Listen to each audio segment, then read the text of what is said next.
صباح الفل يا شباب. النهارده يوم جديد وفيديو جديد وشمس ساطعة والدنيا حلوة. هنعمل فيديو حلو النهارده مع بعضين، مع ان الشمس طالعة لكن ايه، الجو ساقع جدا جدا جدا.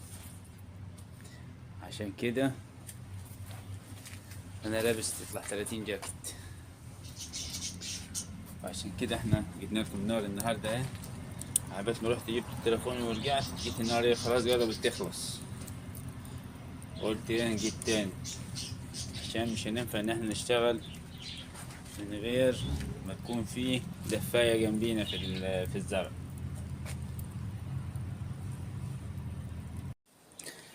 يلا بينا كده نسيستم ايه البوكس مع بعضينا. زي ما انتم شايفين كده، في وسط الاسبوع انا بيبقى عندي شغل كتير، فكل حاجة عندي زيادة كده بحطها جوه. من الملاحظ ان انا عندي هنا في القفص العصافير ده نتايتين وذكر. المشكلة ان الوقت ان النتايتين عايزين يتجوزوا فبيعملوا مشاكل مع بعضيهم. يعني لو احنا لاحظنا اللي تحت دي تلاقي دماغها منقولة من بره، شايفي بيتجوزوا مع بعضيهم. ودي حاجزة القفص العش بتاع البياض، مش عايزة تمشي منه خالص. لان انا هضطر ان انا اشيل الذكر من النتاية دول واحطهم في اي حتة تاني. عندي هنا قفص كده حلو، كان واحد من دول هدية اهو، هظبطه ونحط الجزء اللي هو هيشتغل فيه. المشكلة تحت ان مليش مكان للبياضة غير حتة صغيرة خالص. نشوف، خليكم معنا.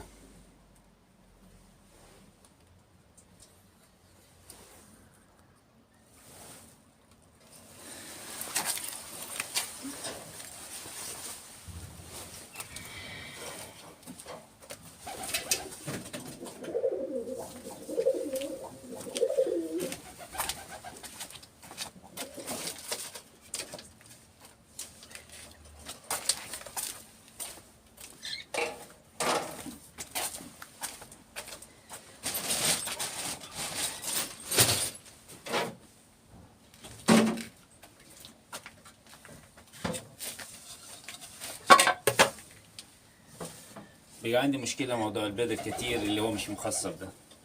المرة الجاية هنعمل حلقة عن البيض اللي مش مخصب بكمية كتيرة كتيرة يعني، ونشوف له حل. هل ممكن احنا نرميه ولا نسلقه ونحطه للعصافير ولا ما عندناش وقت؟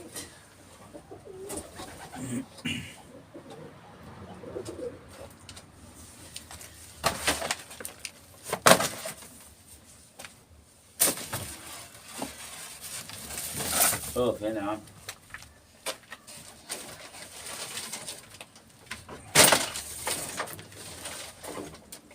شايفين قفص ازاي؟ كمنظر ملوش حل، لكن نظامه غريب شوي.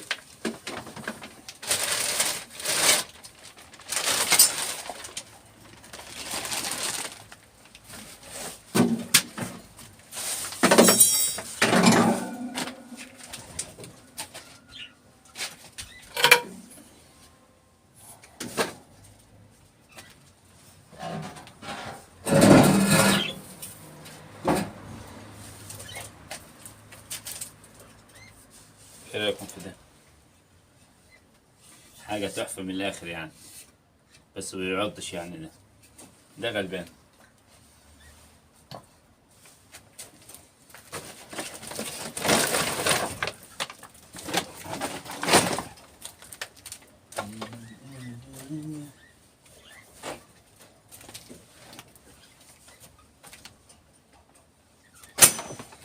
حتى القط جاي يشوفني انا بعمل ايه. ايه يا قط؟ ايه الاخبار يا قط؟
دي الحاجات اللي انا بكتب فيها.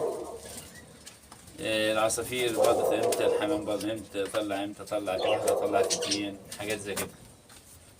بحب احتفظ بالحاجات اللي زي كده بحيث ان هي الذاكرة تبقى حاضرة على طول يعني.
ده كل حاجة فيه تاكله ليه.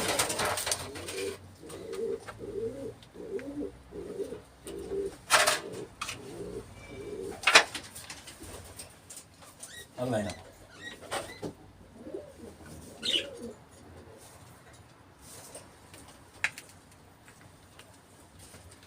ده بس عايز اظبط شوية عشان ايه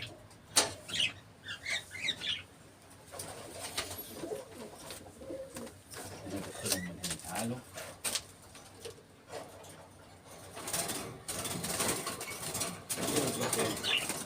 بس هتجيبكم قفص جديد.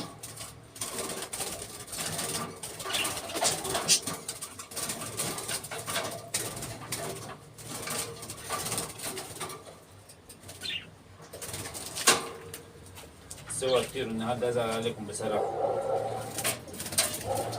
بس كده شفتي بيجي لي قفص جديد وانت تعالى.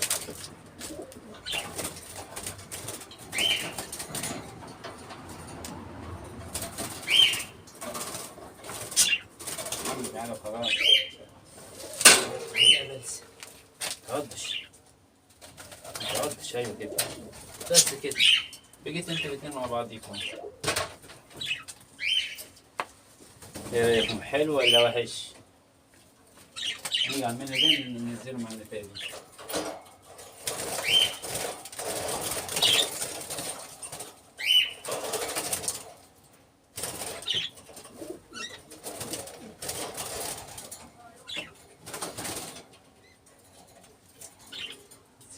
ايه دي اصلي شو الشباب كان واكلها الفار.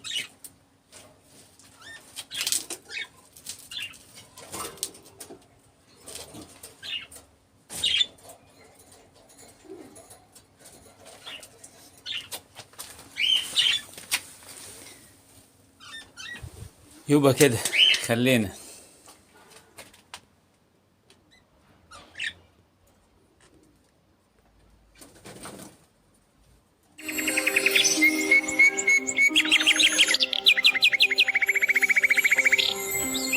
خليت الدكر والنتاية دول مع بعض. ايه يا جاتو؟ جاتو انزل. راح فين يا عم؟ ده مش فار انت هتصيده. انزل بقول لك، انزل انا. شوف مش عبط ازاي، يخرب بيتك روح يا شيخ.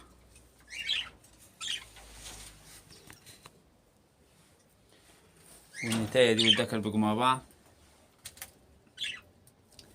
النتاية والدكر دول كانوا مع بعض من الاول، بس لما انا طلبتهم في العش الكبير بتاع الكوكتيل اللي بره ما كانش عندي جفاز صغيرة، فاضطريت ان انا احطهم مع بعضيهم. ودي برضو كانت معاها دكر بس كان الفار اهو.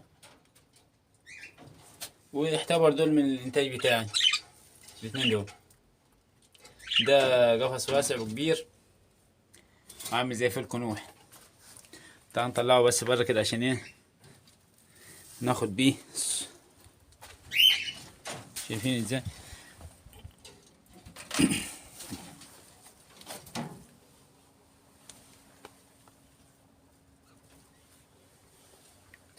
وعامله الراجل يعني يشكر بصراحة، بس شكله كان شايله وما تمتعش بيه يعني. والمفروض اي حد يعمل اي حاجة زي كده لازم يتمتع بيها، اذا كانت بيت او قفص عصافير او محمية او حاجة زي كده او عربية.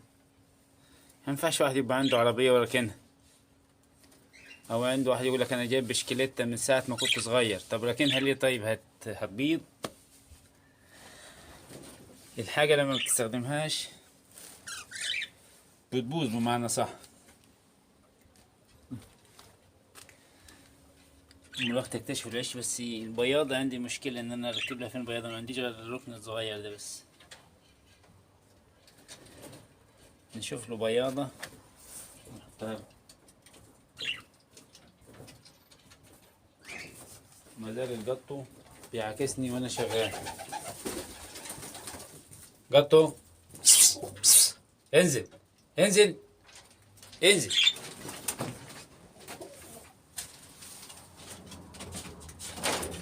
يلا اطلع بره اطلع بره. تبت ليه؟ طيب انت تبت ليه؟ تبت ليه؟ انزل يا عم تعالى بس، طفشت اهلي يا عم. يا عم تعالى طفشت اهلي. ينزل يطلع بره يلا. لا تلاقيها منك المرة في 100 فار. طيب هي تاكل عصفور؟ نو نو نو نو نو. عايز يلعب معاهم. شايف؟ مع ان والله لو فار ما هيمسكه.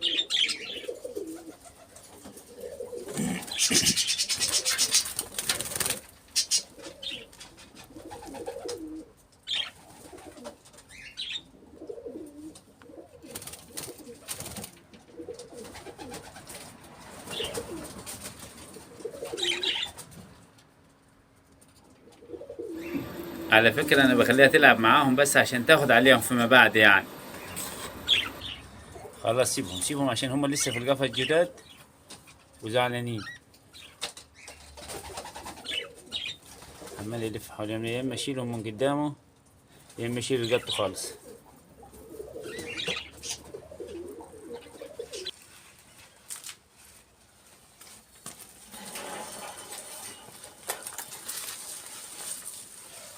نزرع شجرة راس السنة بعد سنة 6 سنين.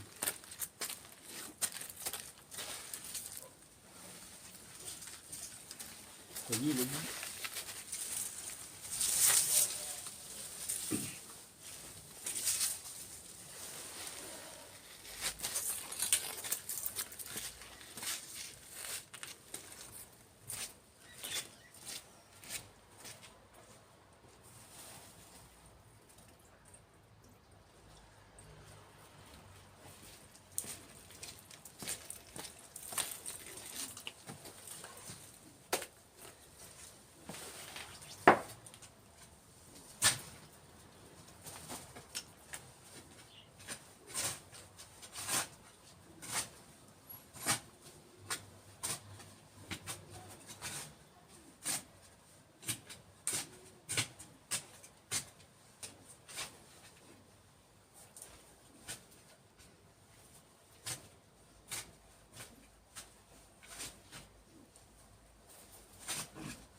كده انا جونت لها البحث. ايه يا عم القطه انت؟ يلا امشي. شغلانه متعبه شغلانه الزراعه دي. وده بطمس صناعي.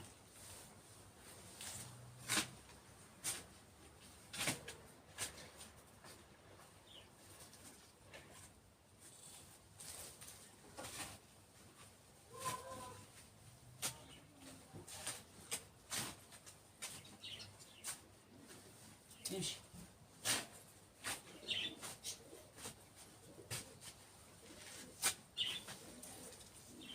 يلا السيدة كده كده نشفت هتتشال. بس انا قلت مخليها كده نمو خضري على بيتها لما دي تيجي. يا الهي هوبا تقيلة جدا، انها تقيلة جدا مرطينة.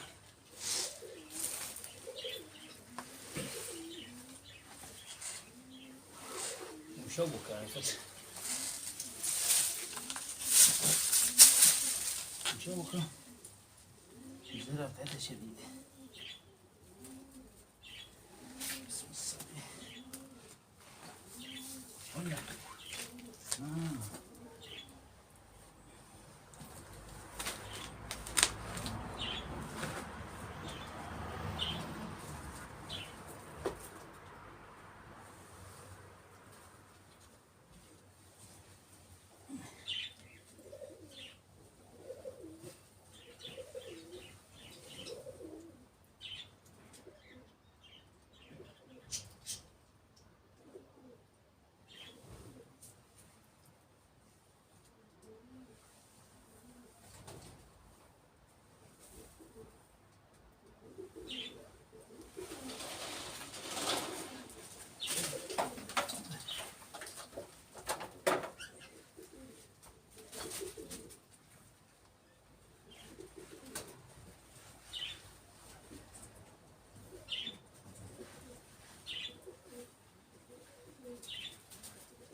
زرعنا الشجرة النهاردة دي.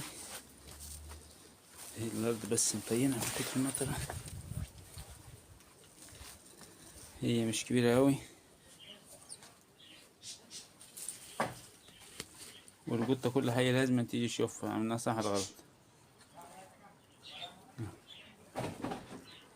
هي فيها نمو خضرة كتير من تحت،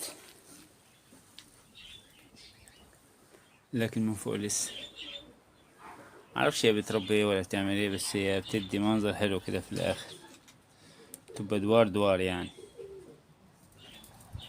ادينا معاه كل مدى بنجيب حاجة جديدة. عندنا القصب من كتر المية هنا مات، كله ده اتحرق. كان في الأول في الصيف كبير خالص، دلوقتي تحس ان هو من كتر المية، مع ان السقف بتاعها ممكن يكون ما بينزلش مية كتير، ولكن المية قضت عليهم. هنظبط برضه فيما بعد الحاجات دي كلها دي، ونشوف نعمل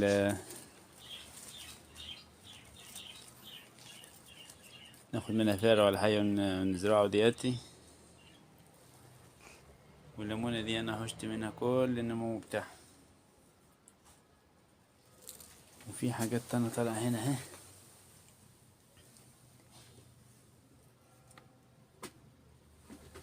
معرفش ايه هي بصراحة، بس ممكن مع المطر تموت.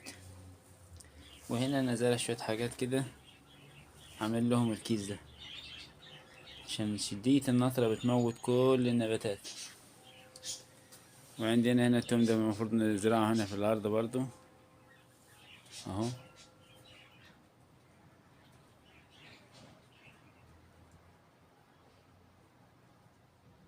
انا قلت بس عشان خاطر ايه تحتيهم مية يعني مش في مية تستحمى فيها. خير ربنا كتير من النطرة، بس بتموت الزرع خالص في الشتاء. مش عارف الناس هنا بتزرع ازاي. كويس ان احنا زرعنا الشجرة دي دلوقتي قبل الدنيا ما تضلم. وبعد ما زرعنا الشجرة دي الاسبوع ده كده يبقى دي اخر حاجة. انتظرونا الاسبوع الجاي فيديو جديد، هيكون عندنا زغاليل باذن الله، هنلبسهم دبل، وهيكون فيديو كويس باذن الله. الى اللقاء.